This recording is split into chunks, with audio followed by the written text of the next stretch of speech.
저는 이제 많은 시니어들을 만나면 이분들의 가장 큰 고민이 이거예요. 외로워 죽겠다. 외로움이라는 것은요, 사람과의 관계 속에서 형성돼야 될 건데 이 훈련을 못한 거예요. 과거에 옛날에 이것 때문에 사회 나와서 적응을 덜 하세요. 남편 입장에서는 아내가 좋으니까 같이 있겠다고 하지만 배우자 입장에서 보시면 그 시간은 자기가 이전에 누렸던 자신만의 삶을 갉아먹는 거거든요. 그러다 보니 황혼이혼율이 굉장히 치솟고 있고요. 치매랑도 직결되는데요. 치매가 여러 가지 단계를 거치는데 외로움에서 시작을 하거든요. 사람들은 이 시간에 대해서 고민을 해야 되고요.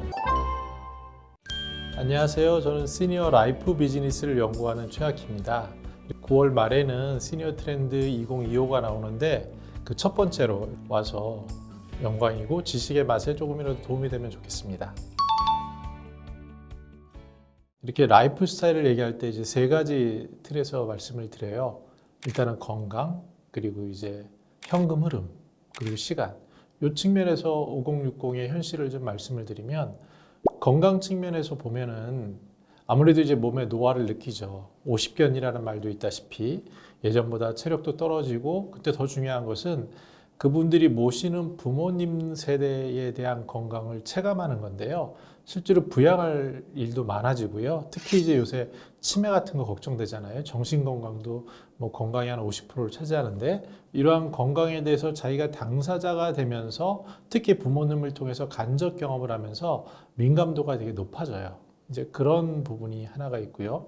현금 흐름 측면에서는 거의 대기업인 경우에 40대 초반만 돼도 퇴직을 하거든요. 그래서 저는 리서치 모더레이터로도 활동을 하는데, 그러다 보면 매년 많게는 1000명 정도까지 인덱스 인터뷰라고 심층 인터뷰를 해요. 그러다 보면 느끼는 건데, 한 10분 정도를 만나면 그 중에 한 4분 정도는 상당히 우울하시죠. 한 2분 정도는 굉장히 위험한 단계까지 가신 분들을 많이 봐요. 근데 그 이유를 이렇게 곰곰이 보면 현금 흐름에 관련된 게 많죠. 왜냐하면 주된 일자리를 떠나는 나이가 이제 40대 초반이고, 실질적으로 이제 주된 일자리를 떠나게 되면 어떤 일이 벌어지냐면요. 5년 전만 하더라도 한 2가지 옵션 정도가 더 있었어요. 뭐냐면 재취업이라는 거죠. 그래서 조금 대기업이었다면은 중소기업 이런 데로 해서 한 2번 정도 더 다니고 한 60 정도까지 채우는 게 5년 전의 느낌이라면, 올해부터는 많이 바뀌었어요. 50대 초반만 되더라도 실제로 갈 수 있는 곳이 없어요. 아무리 대기업이고, 특히 요새 임원들도 마찬가지예요.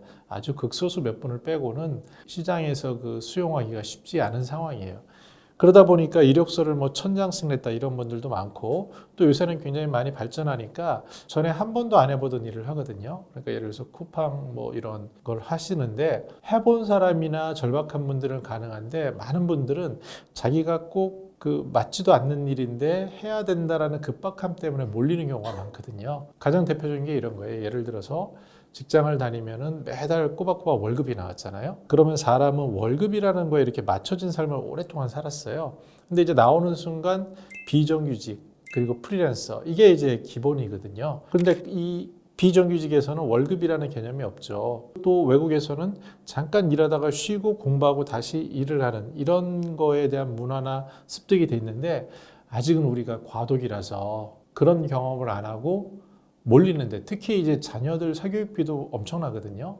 물론 1인 가구도 많지만 그런 상황이 되면은 잠깐 쉬고 뭘 여력 있는 게 아니라 무조건 돈을 벌어야겠다라고 생각을 하죠. 그러다 보면 많은 사람들이 선택하는 게 창업, 창직 이런 거예요. 근데 이제 속사를 들여다보면 창업인 경우에 정말 피눈물 많이 나죠. 그리고 이제 개인이 할 수 있는 건 소상공인인데, 더 잘 아시다시피 지금 가계부채라든지 이런 것들이 상당 부분, 특히 폐업, 대폐업 시대인데 소상공인 100만 명이 한 해에 그냥 폐업하는 시대잖아요. 물론 성공하신 분들을 보면은 피눈물 나는 그 시기를 거치세요. 그리고 이분들은 라이프에 대한 계획을 세우시거든요. 무슨 얘기냐면, 창업을 하더라도 밑바닥부터, 그리고 현실을 정확히 본 상황에서 차근차근 해서 성공하는 경우가 있습니다. 그래서 이런 것들 자체가 다 돌이켜보면 몰려서 하시는구나라는 생각을 했고요. 이제 인상에 남는 기억이 있는데, 한 10분 중에 1분 정도가 굉장히 퇴직 후의 삶이 괜찮은 거예요. 그래서 왜 그런가 하고 확인해 보니까, 이분은 이제 군인 출신이셨는데 좋은 기관은 퇴직 전 교육을 받거든요. 딱 3달 정도 받으신 거예요. 근데 이 3달 동안 이분은 자기의 앞으로의 삶을 쭉 계획을 한 거예요. 물론 이제 연금생활자니까 여유도 있었겠지만, 그래서 당장 뭘 뛰어든 게 아니라 조금 천천히 호흡으로 뭐가 필요한지를 준비하다 보니까 한 2년 정도 하고 나니까 오히려 이분 말씀은 이전보다 더 좋다는 거예요. 그래서 물론 여러 가지 이제 상황이나 변수가 있지만 현금 흐름에 있어서 결론은 퇴직하면 현실은 비정규직의 최저시급 이런 것이 현실이다. 그러면 그 현실 속에서 내가 어떻게 다음을 위해서 준비할 거냐. 이러한 지금 멈춤과 학습 그리고 대응이 필요한 시기가 지금이 아닐까 이런 생각을 해봅니다. 시간은 제일 심각한 이슈가 되는데 누구에게나 공이 주어지는 게 시간이거든요. 근데 은퇴 후에 보면요. 주된 일자리가 빠지기 때문에 여가 시간이 11시간에서 12시간이 돼요.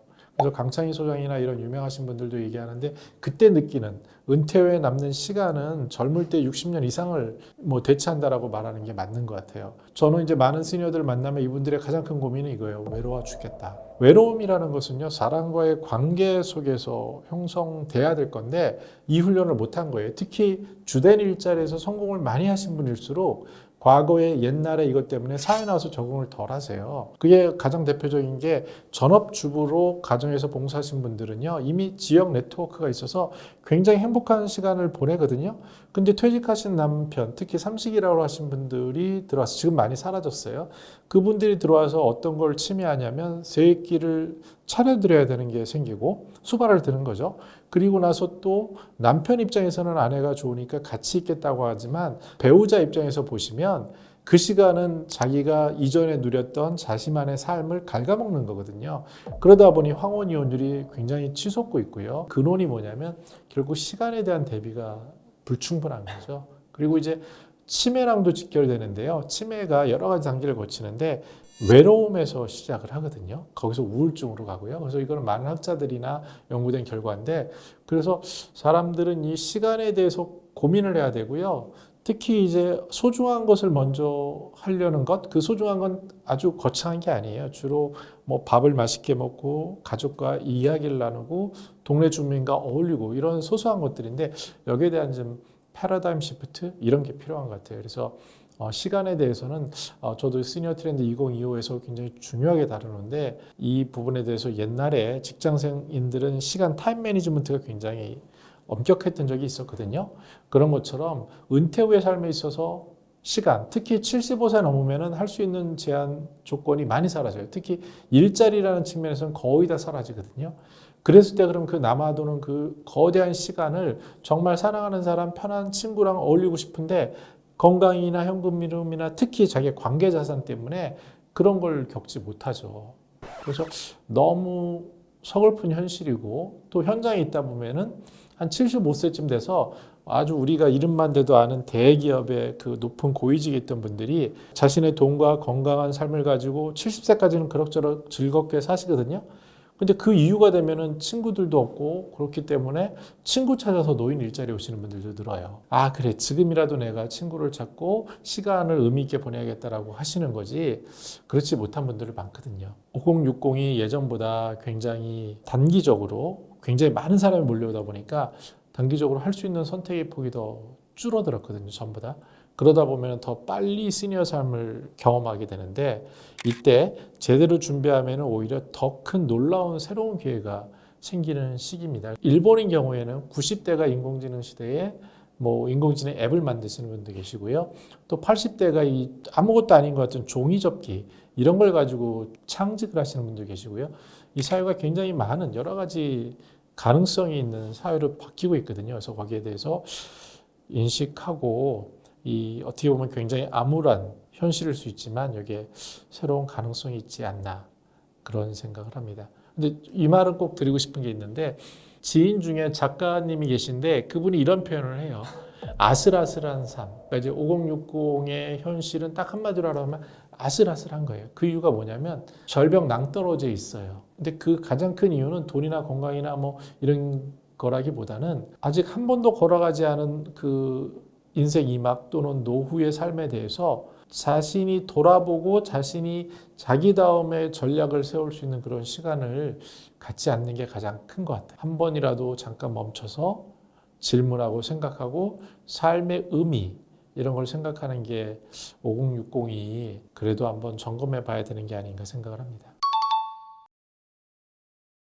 이제 중요한 시작이 그 현금 흐름이라는 개념이에요. 이제 개념에 대한 이해가 필요해요. 예를 들어서 내가 돈을 얼마 번다. 이게 중요하지 않고 내 현금 흐름이 어떻게 흐른다가 중요하거든요. 근데 이게 시니어들 특히 후기 고령자 사회에서도 여러 가지 어려움으로 들어서는데 예를 들면 주변에 100억대 자산가가 계세요. 근데 부동산 자산이 뭐 80에서 85% 되잖아요. 그러면은 어떤 일이 생기냐면요. 막상 당신은 자산은 100억이 넘고 뭐 200억 되겠지만 현금 흐름은 별 차이가 없어요. 건강하지도 않으세요. 왜냐하면 사회적으로 성공하신 분들인 경우에 자녀들이 외국에 살 가능성도 많거든요. 혼자 사시는 거예요. 혼자 사시는데 남들이 보면 굉장히 와 멋있게 사시겠다 하겠지만 나이가 들고 몸이 노쇠해지면요 하루 종일 혼자 보내시는 경우가 많아요. 그러면 부라는 게 내 자산으로 볼 거냐 아니면 현금 흐름으로 볼 거냐를 봐야 되는데 요새 제일 행복한 사람들이 생겼어요. 연금 부자들. 특히 이제 맞벌이를 하셔가지고 교직에서 그러면은 좀 이렇게 이것저것 하면 1,000만 원 흐르는 분들이 주변에 꽤 많거든요. 그럼 이분들은 고민의 방법이 바뀌죠. 예를 들어서 어떻게 바뀌냐면 야 1,000만 원이 매달 생기는데 그럼 이 중에 한 얼마는 저축을 하고 얼마를 쓰고 그리고 남잖아요. 이 남은 걸 가지고 내가 그럼 하고 싶은 일을 해야지라는 쪽으로 더 여유롭게 살 수가 있거든요. 그런 관점에서 현금 흐름이 굉장히 중요합니다. 근데 이 말을 듣는 순간 야, 그 연금 부자 몇 명이나 된다 그래? 라고 얘기하실 거예요. 맞아요. 그 우리나라에서 보면은 제가 추정할 때 한 상위 5% 정도 또는 조금 여유 잡았자 20% 정도만 이런 얘기를 할 수 있는 사람들이고 절대 다수는 정말 근근하게 살아가시는데 자기의 소득이나 버는 것의 60%를 주로 뭐 밥 먹고 주거비용 내고 그 다음에 의료비 내면 없어요.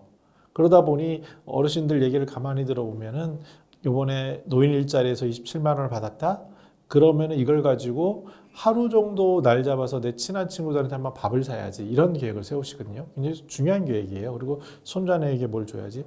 그 얘기가 뭐냐면 우리가 젊은 사람들이 봤을 때 아우 고작 27만 원 이렇게 얘기하겠지만 그분들 입장에서는 쭉 살아가는 거에 추가적으로 생기는 소득이고요. 또 역으로 27만 원이라는 이자 수익을 받기 위해서 금리를 계산해 보면 굉장히 큰 자산이에요. 다시 얘기해서 일자리 또는 일거리 이게 굉장히 현금 흐름에서 제일 중요한 펀더멘탈이라고 말씀드릴 수 있어요. 일이 없으면요 할 거리가 없어요. 삶이 무의미해집니다. 그래서 일이 필요한 거고요. 근데 그 일이라는 것은 돈으로 받았을 때 보상받았을 때 행복해요. 그게 최저시급일지라도.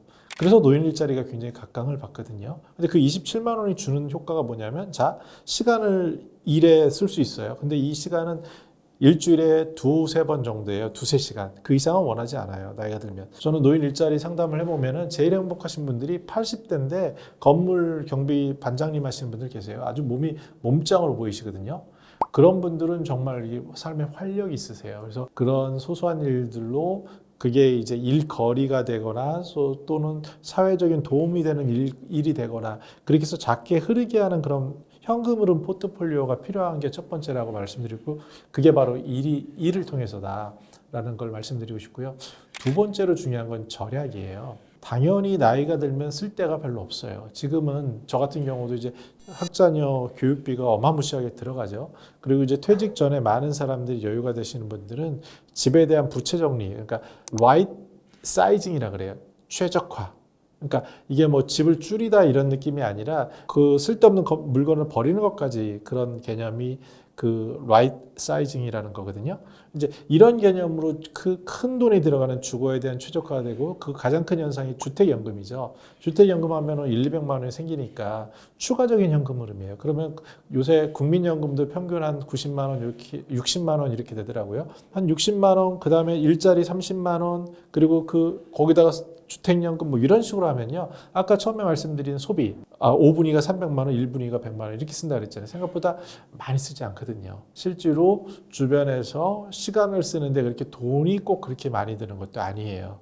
그래서 지금 주변 여건이 많이 좋아지기 때문에. 근데 이 절약이라는 게 무조건 아끼는 게 아니라 그 뭐가 소중한지에 대한 개념을 잡는 거거든요. 내가 소중하게 생각하는 사람, 내가 소중하게 생각하는 일에 시간을 쓰는 것. 그것이 큰 차이를 만드는 거라고 얘기를 해요. 절약을 하고 그리고 중요한 건 현금 흐름을 어떻게 더 늘어날 건데 하나 또 중요한 게 있네요. 오늘 그 신과 함께라는 프로에서 김석중 씨 그 애널리스트가 얘기한 화두가 좀 저한테 다가왔는데 우리나라가 더 이상 제조업 대국 시대가 거의 끝났다는 거예요. 그럼 어떤 일이 생기냐면 일자리가 줄어들게 되는 거고요. 그럼 지금 우리는 어느 시대로 가고 있냐면 투자 대국으로 가고 있대요. 근데 저는 공감을 해요.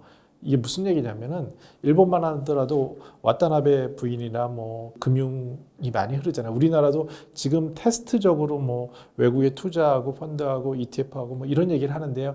지금은 다 이것들이 노인들의 금융 사기로 다가오고 있어요. 그래서 굉장히 피해야 할 일은 맞아요. 암호화폐부터. 실제로 그렇게 해서 망한 사람들이 엄청나게 많아요. 생각보다 손실 본 사람들이 너무너무 많거든요. 그런데 이 시기가 지나서 그럼 그분들이 생각하는 시대는 뭐냐? 아까 말씀드린 현금 흐름의 개념이에요. 즉 월 배당이나 안전한 걸로 얼마씩 더 추가가 되면 내 삶이 그만큼 현금 흐름이 탄탄해지니까 이런 구조로 바뀔 수 있어서 특히 디지털 시대에 우리 시니어 트렌드 2025에도 그런 그 금융 전문가들은 그런 얘기를 많이 하시는데 디지털 리터러시가 이제 중요해졌다. 왜냐하면 핸드폰 가지고 거래하는 시대니까. 저도 투자를 30년 이상 하고 있거든요. 규모도 굉장히 작지 않게 해요. 근데 손실을 굉장히 많이 봤어요. 주식책 뭐 100권 읽고 시작하고 수십 년을 그렇게 했는데도 어려운 게 투자인데 여기에 철학이 더 가해져서 내 삶의 가치, 특히 이제 현금 흐름 그런 관점에서 정말 안전하고 검증된 거로 한다면은 이런 것들이 특히 이제 좋은 콘텐츠가 많으니까 그걸 보고 배우시고 자기에게 맞게 하면 그렇게 한 세네 가지의 기둥으로 만들어가면 좋지 않을까. 근데 제일 중요한 하나를 더 붙이라면 건강이죠. 왜냐하면 아까 말씀드린 것처럼 나이 들어서 비용 제일 많이 나가는 게 의료비용이거든요. 더 중요한 거는요. 그렇게 아파버리면 할 수 있는 게 아무것도 없어요. 심지어 그 작은 일자리도 다 사라지게 되고요. 거기서 끝나는 게 아니라 가족과 주변인들에게 피해로 가거든요. 지금 당장 아까 그 시간 활용에 있어서 근력 운동이라든지 걷기라든지 소소하게 할 수 있는 거를 시간을 내서 내가 하루에 1시간 정도 운동하겠다라는 게 엄청난 자산인 거예요. 그래서 저는 현금 흐름이라는 질문에 가장 밀접한 것은 어떻게 보면 건강을 챙기는 운동 그리고 또 건강한 식단 이런 것들도 같이 결부돼야 된다고 생각합니다. 퇴직자가 해야 될 3가지가 구체적으로 있는 것 같아요. 불가능할 거야 이 나이에. 그리고 다 움츠러들고 그럼 인생을 어떤 프레임으로 볼 거냐예요. 그때 들어오는 개념이 웰다잉이에요. 왜 살지? Why Survive가 굉장히 중요한 주제인데요.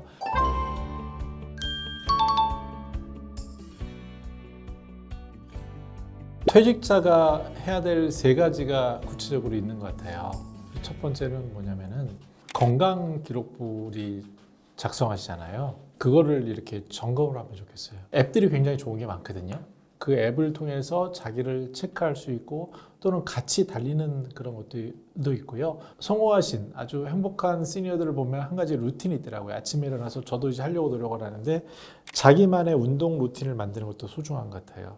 그 필요로 하는 그 운동에 대한 몇 가지를 만들어서 꾸준히 하는 것. 바쁠수록 돌아가라고 건강 체크가 제일 중요하니까 그걸 하나 했으면 좋겠다는 게 첫 번째고요. 두 번째 현금 흐름은요. 가계부를 쓰는 거예요. 근데 가계부 쓰라 그러면 거창하실 것 같죠. 현금 흐름은 팩트 기반이어야 돼요. 그러면은 예를 들어서 통장 하나 있잖아요. 그럼 거기에 들어가고 나간 것만 기록하는 거예요. 그거를 뭐 멋있게 엑셀로 하면 좋겠지만 굳이 그럴 필요도 없어요. 그냥 메모장에다가 들어간 거 얼마 나간 거 얼마 그렇게 한 몇 달만 해보세요. 그게 한 2년 3년 쌓이면요 자기의 삶의 윤곽이 보이거든요. 아주 단순한 건데 내가 어디에 돈을 쓰는지 이런 것도 잘 모르는 경우가 많아요. 은퇴 후의 삶을 준비할 거 아니에요. 그랬을 때는 제일 필요한 게 가계부를 쓰는데 매일매일 단순하게 기록하면 돼요.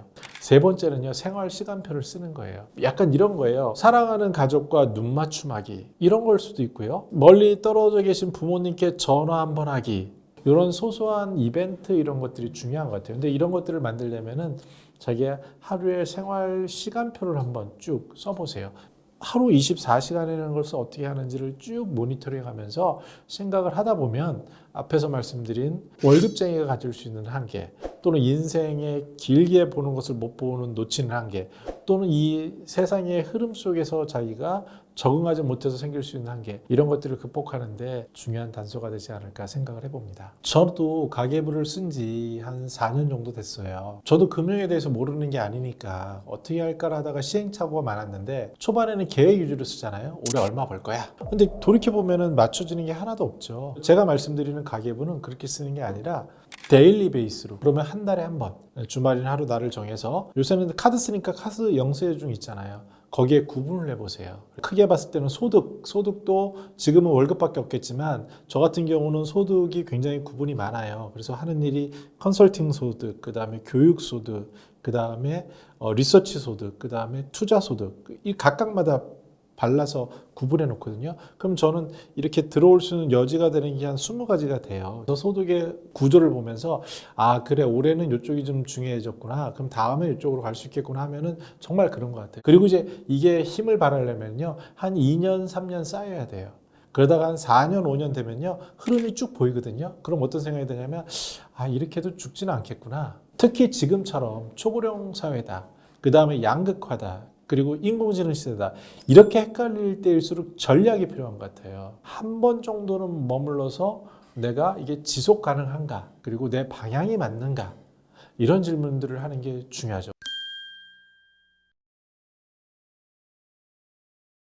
60세 돼서 인생의 전환기를 만들어야겠다라고 생각을 할 수 있는데, 많은 사람들이 이제 기존의 틀로 보니까 불가능할 거야, 이 나이에. 그리고 다 움츠러들고 좁아들고 이런 게 이제 현실이에요. 근데 실제로 제가 본 많은 인생 2막이 아니라 N막까지 사시는 분들을 보면요, 이분들은 뭔가 좀 다른 게 있는 것 같아요. 그래서 이분들은 어떻게 인생을 바라봤기에 바뀔 수 있었는가, 이런 것들이 이제 궁금한데, 이거를 이제 전문 용어로 라이프 리터러시라는 말이 있어요. 그러니까 인생 문해력이라는 거죠. 근데 이게 굉장히 중요한 질문인데요. 특히 이제 지금 후기 고령자는 이런 거를 경험해보지 못하셨어요, 안타깝게. 왜냐하면 생각해 보세요. 일제 강점기 겪으신 분들도 계시고, 그리고 전쟁 겪으신 분들도 계시고, 보릿고개 겪고, 민주화 항쟁 겪고, 그럴 여력이 없었어요. 이런 분들이 지금 후기 고령자세요. 그럼 인생을 어떤 프레임으로 볼 거냐예요. 그때 들어오는 개념이 웰다잉이에요. 삶의 중간을 넘어서서 나의 삶을 어떻게 마무리할 것인가, 내 뜻대로 할 것인가라는 질문에 부딪히는 시기거든요. 인생 리터러시의 핵심은 뭐냐? 품격인 것 같아요. 근데 죽기 전에 고민하는 게 뭐예요? 내가 재산이 뭐라서? 그런 거 아니에요. 그런 부분에 대한 정말 중요한 질문들을 하게 될 거고, 그래서 요새 가장 뜨는 이슈 중에 하나가 안락사거든요. 그런 질문이 왜 나오겠어요? 초고령 사회 더 심각해질 거거든요. 그리고 심지어 초고령 사회 일본에서는요, 부모님 시신을 방치해요. 왜냐면 연금 받아야 되니까. 뭐 이런 게 사회 문제가 되는데, 거기는 17년 됐는데 이제 우리는 올해 말이면 1년 차거든요. 이 문제가 계속 가시화될 거예요. 그러면 점점 우리는 아까 질문한 전환기라는 개념은 뭐냐면 나를 나답게, 나다움이고 결국 사람답게란 얘기예요. 그럼 사람이 기계와 다른 것과 다른 게 뭐냐? 이걸 봤을 때 그 질문은요, 거기에는 이웃이 있어요. 남들과 같이 어울리고 관계자산. 그래서 제가 요새 제일 부러운 게 있어요. 뭐냐면, 저는 이제 아파트에 오래 살았으니까 그런 게 덜한데, 주거 공동체 하시는 김수동 이사장님이 계세요. 거기 10가구가 모여 살거든요. 월 한 번 같이 모여서 파티를 해요. 그리고 누가 아프다 그러면은 그 문 앞에는 이거 따놓은 거니까 뭐 드세요 하고 수북히 쌓인대요. 사람은 사람과 같이 관계를 만들 때 굉장히 행복하거든요. 그리고 이제 그 오래 사는 그런 곳을 조사한 게 있어요. 블루존이라고 그러죠. 거기에 특징이 뭔지 아세요? 100세 이상 사는 것 중에 가장 영향력이 큰 건 우리 이제 책에도 나오는데, 사랑하는 딸, 손녀와 같이 사는 거래요. 조부모 경제라는 게 있어요. 그랜드 페런츠 이코노미. 지금 시니어들은, 우리나라는 선진국 반열에 있는 나라이기 때문에 엄청난 부의 자산이 쌓이고 있어요. 이거를 미국에서는 The Great Wealth Transfer라 그래요. 그러니까 부가 이동하는 건데요. 더 현실적으로 뭐냐면 우리나라가요, 이혼 분쟁보다 상속 분쟁이 더 많아요. 그리고 1인 가구가 벌써 30 몇 프로 넘잖아요. 시니어도 똑같아요. 그런데 여자분이 남성분보다 결혼도 빨리 했고 나이도 많으니까 부가 어디로 몰리겠어요? 여성분한테 몰리죠. 그럼 그 부를 어떻게 결정하겠어요? 유리분이라는 게 있을 때는 모르는 형제, 자매, 뭐 사촌, 조카까지 갔는데요. 최근에 대법에서 헌재에서 일부 위헌 판결이 났거든요. 그러면 점차 뭐가 중요해지냐면요, 자기 자산에 대한 결정권이 떠오를 거예요. 그랬을 때 그러면 저는 전환기라는 건 결국 유산이라고 생각해요. 그래서 제가 존경하는 선배님들은 어떤 걸 하시냐면요, 같이 모여서 뜨개질을 하는데도요, 야 이거 얘기하면서 우리 좋은 기업 하나 후원하자, 그런 화두를 가지고 가시고 또 요새 그런 것도 있어요. 기후 위기와 인권. 그런데 기후 위기가 노인이 당할 직접적인 문제이기도 하지만 사랑하는 손자녀가 겪을 미래이기 때문에 60 플러스 기후 운동하시는 분들도 계세요.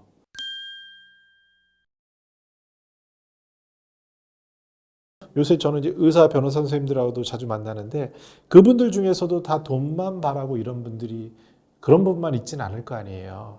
그분들 중에서 어떤 얘기를 하냐면 자기가 가진 자원을 가지고 봉사하고 싶어 하세요. 이걸 뭐라 그러냐면은 자산을 재분배하는 건데요. 심지어 소셜벤처 이렇게 그 만드신 분들도 있는데 투자하는 그룹을 만들었어요. 그래서 지역사회를 살리기 위해서 그 소액을 모아서 선순환시키는 거죠. 또 기부운동을 하시는 그 지역 사업가도 계세요. 그런 흐름들이 이제 잡히기 시작했어요. 이분들이 바로 베이비붐머예요. 이분들은 이전과 생각이 달라요. 그래서 자기의 유산을 남기고 싶어 해요. 선한 유산, 더 나은 사회. 흔히 생각하는 뭐 돈을 더 벌고 더 롱런해서 뭐 60세까지 일할 거 70세까지 일하고 조금 더 건강하게 나 혼자 잘 먹고 잘 살고 이런 질문은 아니라고 봐요. 오늘도 느낀 건데 제 아내가 그런 얘기를 하더라고요. 자기가 50이 되면서 바뀐 게 있대요. 뭐냐면 그전까지는 나 중심의 나의 커리어 이걸 생각했는데 어느 순간부터 자녀 생각이 나더래요. 하물며 50대도 그런데요. 60, 70, 80은 똑같 더 하시거든요. 내 사랑하는 손자. 하나 조금 좋은 현상이 뭐냐면요. 지금 할아버지 할머니 세대가 젊은 MZ 세대를 키운 경험이 있어요. 왜냐하면 중간 세대가 맞벌이했기 때문에. 그래서 지금 나타나는 현상이 이 두 세대가 소통이 잘 돼요. 대화가 잘 된다는 게 아니에요. 공감하는 거예요. 그래서 어떤 얘기를 하면 인터뷰를 하다 보면 젊은 손자녀 세대는 20대죠. 아, 우리 할머니, 할아버지 더 건강하시고 외롭지 않으면 좋겠어요 라고 얘기를 해요. 할아버지 할머니한테 얘기하면 아, 요새 청년들 일자리도 어렵고 먹고 살기 힘들다는데 얘네들 좀 잘 살았으면 좋겠어. 그래서 정치적인 색깔이 달라도 공감이 이루어지고 있거든요. 이거 세대 소통의 현상이 뭐 어떻게 보면 높은 거죠. 그렇긴 하지만 그래도 이런 가능성이 보이기 때문에 저는 이런 전환은 사회적으로도 그렇고 개인적으로도 점차 이러한 생각을 하는 쪽으로 그래서 라이프 리터러시 그리고 어떠한 퇴직 후 패러다임의 시프트 현실을 정확히 알되 자기다움을 찾아서 새로운 가능성을 매진할 충분한 시간이 있으니까 거기에 대해서 더 노력하는 그런 것들이 정말 전환기를 만드는 게 아닌가. 그런 분들은요 건강해요. 통계적으로 75세 이상 75, 79세에서 질병의 걱정이 1도 없는 분이 9%거든요 현재. 그런 분들은 계속 늘어날 거예요. 이런 분들은 100세, 120세 계속 가실 거거든요. 그분들의 공통점은 그거예요. 조금 전에 말씀드린 삶의 가치관이요. 밖을 향해 있더라고요. 그러니까 매슬로우가 말한 자기 실현뿐만 아니라 초월로 나가 있는 분들.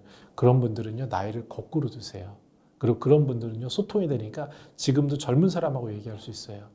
그리고 그런 분들은 과거를 사는 게 아니라 현재를 사니까요. 얼마나 행복한지 몰라요. 그리고 미래는 유산을 생각하니까 그분의 삶은 풍성하죠. 그런 분 옆에 가서 얘기를 들어보고 그분은 또 자기 얘기를 안 해요. 그리고 어떤 생각이 있냐 이런 분들은 나는 후대에게 더 기회를 줘야 돼 라는 생각을 가진 분들이에요. 그러다 보니 얼마나 선순환이 흐르겠어요. 그래서 그런 현상이 지금 여러 면에서 나타나고 있다. 그런 전환기를 만드는 분들이 지금 여러 베스트 프랙티스로 나오고 있다. 인공지능 시대에 점점 인간다움, 사람다움이라는 화두가 부각될 수밖에 없어요. 근데 그 사람다움의 본질을 들어가 보면은 주로 관계라든지 경청이라든지 경험이라든지 이런 것들이거든요. 그래서 이런 것들을 잘할 수 있는 게 시니어 세대고요. 이러한 인생 리터러시를 갖추는 게 본질적인 내가 이런 말이 있어요. 왜 살지? Why Survive가 굉장히 중요한 주제인데요. 거기에 답을 하는 과정이 인생 후반부고요. 그거에 대한 답을 찾아가면서 자기다움을 만들고 그 방향이 자기를 넘어서서 이웃으로 향한다면 그게 인생의 전환점 아닐까 생각해 봅니다. 2025년은 확실히 초고령 사회인데 시니어 이슈에 대한 비즈니스 접근이 들어가거든요. 거대한 흐름으로 비즈니스 흐름으로 올 거예요. 이 격차가 넘어서기 힘들 정도로 지금 커진 것 같아요. 이 문제는 굉장히 심각한 화두가 돼요. 막상 경험해 보면 경쟁 자체가 되게 힘들어요. 그래서 선택지는 없고요. 내몰린 거거든요. 낭떠러져 있는데 어떻게 보면 위기를 기회로 바꿀 수 있는 단서가 되고요. 학력 스펙 이거 많이 사라졌어요. 그럼 너 해봤어를 뽑거든요.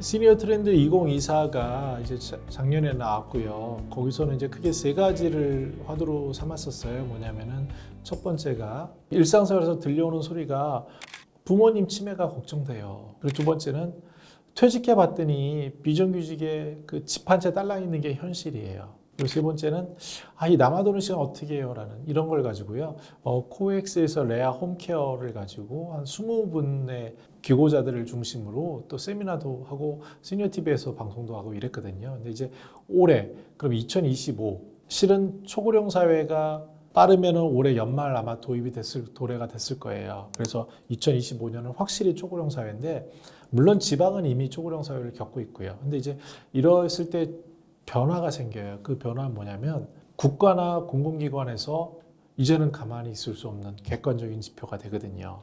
그리고 요새는 이제 민간 기업들도 굉장히 많이 인공지능 빼고 또 하나 화두가 뭐야? 그러면 초고령 사회예요. 근데 더 중요한 건 뭐냐면 기업 최고 경영진들의 당사자의 문제예요. 경영진의 평균 연령이 60세거든요. 창업자나 오너는 80, 90세예요. 그럼 어떤 일이 생기냐면 기업에서는 예전에 그냥 수익성 되는 거 이걸 찾는 게 아니라 당사자 문제인 시니어 이슈에 대한 비즈니스 접근이 들어가거든요. 저도 이제 조선일보 땅짓고에서 하는 시니어 신규 사업 개발 여기 이제 주 강사로 활동을 하게 되는데요. 특히 이제 또 마케팅에 대해서도 관심이 생겨서 시니어 마케팅이라는 책도 금융권에서 이야기되고 있는데요. 아마 이쪽은 점점 거대한 흐름으로 비즈니스 흐름으로 올 거예요. 그런데 정작 그러면은 우리가 고민해야 될 2025 화두는 뭐냐? 첫 번째는 격차 세습 해소와 유산이에요. 이게 일본은 굉장히 심각한데요. 예를 들어서 이런 말도 있죠. 유치원을 어느 유치원을 나오면 그 이름을 딴 대학까지 연결되는 사회거든요. 그래서 일본에서는요. 아예 그냥 정치인 집안에서 정치를 하고 의사 자녀가 의사를 하고 우리나라도 그렇잖아요.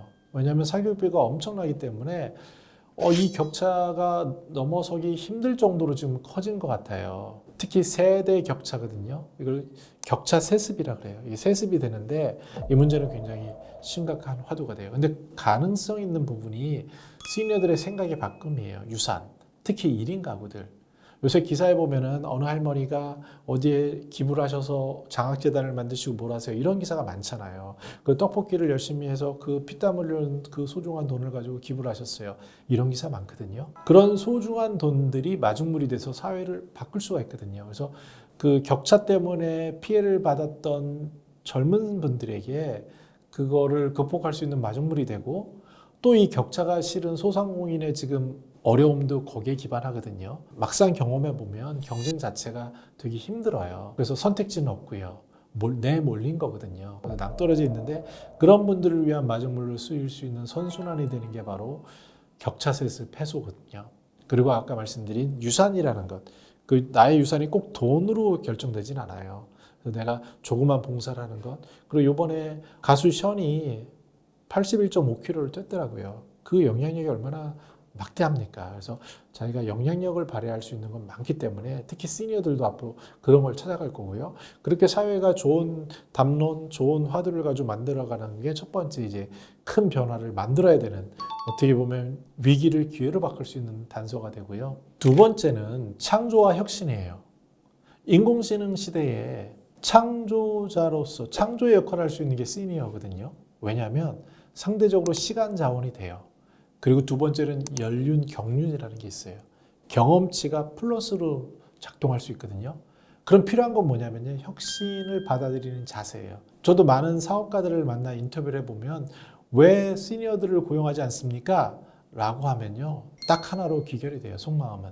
저분들하고 소통이 안 돼요. 뭘 얘기하면은 말이 많고요. 앞에 붙이는 것도 많아요. 그냥 나는 그냥 바빠서 일하면 좋겠는데 나를 왜 이렇게 그렇게 대우하지 않냐부터 해서 너무 피곤해요. 이게 결국 소통의 문제거든요. 근데 이제 그분들은 여전히 왕년에나 자기의 습관이 있어서 그래요. 아주 존경받는 분들도 그 시대를 살아왔기 때문에 예를 들어서 뭘 발표하라 그러면요. 옛날 분들은 공식이 있었어요. 차트로 목차를 얘기해야 돼요. 이 습관 몇십 년 성공했던 습관을 버리기 어렵거든요. 근데 요새 유튜브 그런 식으로 하면 누가 봅니까? 다 이탈하지. 15초 안에 핵심을 얘기해야 되니까. 그래서 이제 이런 것들에 대한 미세한 조정이 일어나야 되는데 그런 것들이 일부 일어나고 있고 만약에 일어난다면 인공지능 시대에 말로 생각하고 질문하는 능력을 가진 시니어들이 가장 빛을 발할 거예요. 시니어들 그래서 앞에서 말씀드린 일본 80세가 만든 앱이 있는데요. 이 앱에서는 자기가 맨날 뭐 검사하는 게 있대요. 그게 소변 횟수 기록하는 거거든요. 그 앱을 만들었다는 거예요. 즉 자기의 실생활에서 필요한 것을 정확히 알기 때문에 경륜으로 만들 수 있거든요. 지금은 기술이 도와주기 때문에 가능할 것 같아요. 그래서 창조와 혁신이라는 게 새로운 가능성으로 등장하고 있고 현실을 얘기하면요. 기업들, 대기업에서도 직장인을 뽑을 때 뭘 보냐면 너 해봤어를 뽑거든요. 그래서 가장 각광받는 사람들이요. 학원에서 한 2달 동안 해서 포트폴리오를 짜본 사람이에요. 학력 스펙이고 많이 사라졌어요. 지금 대기업 실제 HR 담당자랑 인터뷰하면 그런 얘기가 많이 나오거든요. 시니어들도 똑같아요. 무슨 뭐 자격증을 많이 따는데요. 실제로 취업되는 경우를 보면은요. 해본 분들이에요. 하고 나서 자격증 따시면 돼요. 그 사이에 인간관계도 작용을 하고요. 그래서 이제 이런 식의 창조와 혁신의 가능성을 만드는 그런 기회가 있고요. 끝으로 세 번째는요. 알찬 시간 그리고 초월이에요. 저는 앞으로 가장 2025년에 집중해서 제가 연구할 부분은 타임 매니지먼트인데요. 예전에 이런 게 있었어요. 성공하는 사람들의 7가지 습관. 그래서 이거는 굉장한 교육 붐이 일었어요. 저도 이제 기업에 다니는 사람들은 대부분 몇백만 원 듣고 교육을 받았거든요. 핵심은 이거예요. 항아리가 있는데 여기에 이제 어떻게 돌을 놓아야지 잘 될까? 무거운 거, 중요한 거, 큰 거부터 아래 놓는 거예요. 소중한 거부터. 그래야 이걸 채울 수 있거든요. 그럼 시니어 사람도 똑같을 거예요. 아까 24시간은 누구에게나 주어져요. 근데 대부분 11시간에서 12시간은 공이 비거든요. 그런데 나이가 들면요. 활동 반경이 집 주위로 가요. 7080이 되면 대부분의 시간을 집 주변에서 보내게 돼요. 여러 가지 문제가 있지만 자기의 생각의 심리적인 변화, 신체적인 변화, 경제적인 변화가 결국 자기를 좁히는데 어느 다큐멘터리에 보니까 어떤 분은 정말 1m 앞에 다 있더라고요. 번호부터. 그렇게 쫄아드는 삶을 살 수도 있거든요. 그런데 그렇게 사는 건 삶이 아니잖아요. 확장하는. 그래서 시니어 트렌드 2025에는 인간 확장형 삶을 얘기해요. 위로 30년, 아래로 30년. 그렇게 하기 위해서는 건강과 소통하고 듣는 이런 스킬이 필요한데요. 마찬가지로 이 시간이라는 것을 통해서 뭐가 소중한지를 놓아야 돼요. 정말 나에게 소중한 건 이런 걸 수 있어요. 양치질을 정말 깨끗이 하는 것. 샤워를 하는데 그 시간에 너무 행복한 것. 아침에 일어나서 잠깐 기도하는 것. 저도 성경을 기독교가 종교니까 한 30년 넘게 매일 읽거든요. 하루도 안 빼놓고 한 장씩 읽는데 이게 루틴의 힘이 되게 중요해요. 물론 그러다 보면은 못 보던 걸 보게 되는데요. 그런 식으로 자기가 아주 작은 거 하나하나 있는데 또 이런 것도 있더라고요. 요새는 투두 리스트를 해가지고요. 나는 거울을 보고 나를 위해서 활짝 웃어주기. 뭐 푸시업 10번 하기. 근데 실은 아까 말씀드린 삶에 있어서 건강, 현금 흐름, 시간 관점에서 뭐가 중요한지를 생각해보고 그것을 채워놓고 그래서 내가 사랑하는 장모님과 매주 식사하기. 그리고 내가 사랑하는 자녀와 똑같은 장소에서 1년에 한 번 사진 찍기. 그리고 요번 결혼기념일에는 큰 선물을 못하지만 어떠한 이벤트를 만들어주기. 이러한 소소한 것들이 삶을 윤택하게 하고요. 그런 것들이 자기다움을 만들게 되고요. 그래서 그 방향이 점차 말씀드린 자기에서 그치는 게 아니라 자아 실현을 넘어서서 초월로. 그 초월은 자기를 넘어선 이웃과 사회를 향한 것. 이런 것들이 이제 시니어 트렌드 2025의 새로운 기회이자 3가지 핵심 키워드라고 설명을 드립니다. 그래서 9월 25일경에 전국 시중에 다 있으니까요. 특히 50명의 기고자가 그리고 120개 키워드를 다루고 있어요. 그래서 한 500페이지 정도 되거든요. 그래서 아마 아깝지 않게 꼭 보시면 좋겠다. 그래서 인생의 방향 그리고 설계의 현재 있는 트렌드에 가장 남들은 어떻게 생각하는지 그리고 앞서간 선배들은 어떤 생각과 어떤 삶을 살아가는지 한번 보시는 게 내년도를 준비하고 또 앞으로의 인생 후반전을 살아가는데 중요하지 않을까 생각을 해봅니다.